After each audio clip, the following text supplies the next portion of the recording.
Welcome back to our channel. In today's video, we are going to show you how to add quick filters on Sprint or Kanban board here in Jira. Let's begin. Now, the first thing that you need to do is to log in using your credentials. If this is your first time in Jira, I need you to click the sign up option, and from here just follow the on-screen instructions and you're good to go. Quick filters in Jira allows you to quickly filter the issues displayed on your Sprint or Kanban board based on predefined criteria. Okay? Now, in this case, if you are not yet on the Kanban board or Sprint, you might want to go to this specific option. All right? Go to the backlog view. Now, if you do that, you would be able to have an option that says quick filters. Okay? Now, you have an option here. You need to click this slide button to turn it on.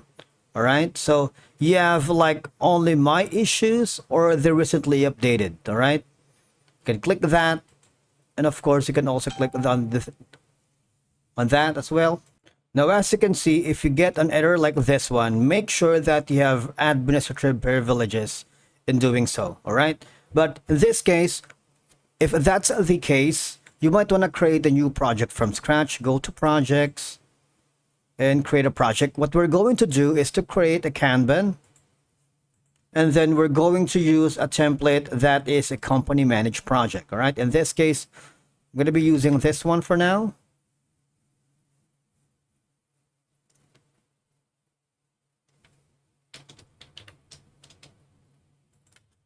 I'm going to click on next. Okay. And let's try to see if we can add a quick filter using this one. You see, we have a quick filters. And again, since I don't have any much information here, but basically this is how you can add quick filters on Kanban board in Jira. All right. And of course, from here, the idea is adding custom quick filters can help members right now. For example, if adding people here to focus on specific sets of issues, such as tasks assigned to them, issues with a particular label, or task in a specific status. You see, this is one of the most handy feature of Jira, because you can name the filter, the quick filter, regularly to ensure that they are relevant and useful. You can communicate with their team here about new quick filters added so they know how to use them effectively if you add more people. And of course, the quick filters are there to enhance the usability of your boards, making it easier to manage and track and prioritize work. Thank you so much for watching. We will see you in the next video.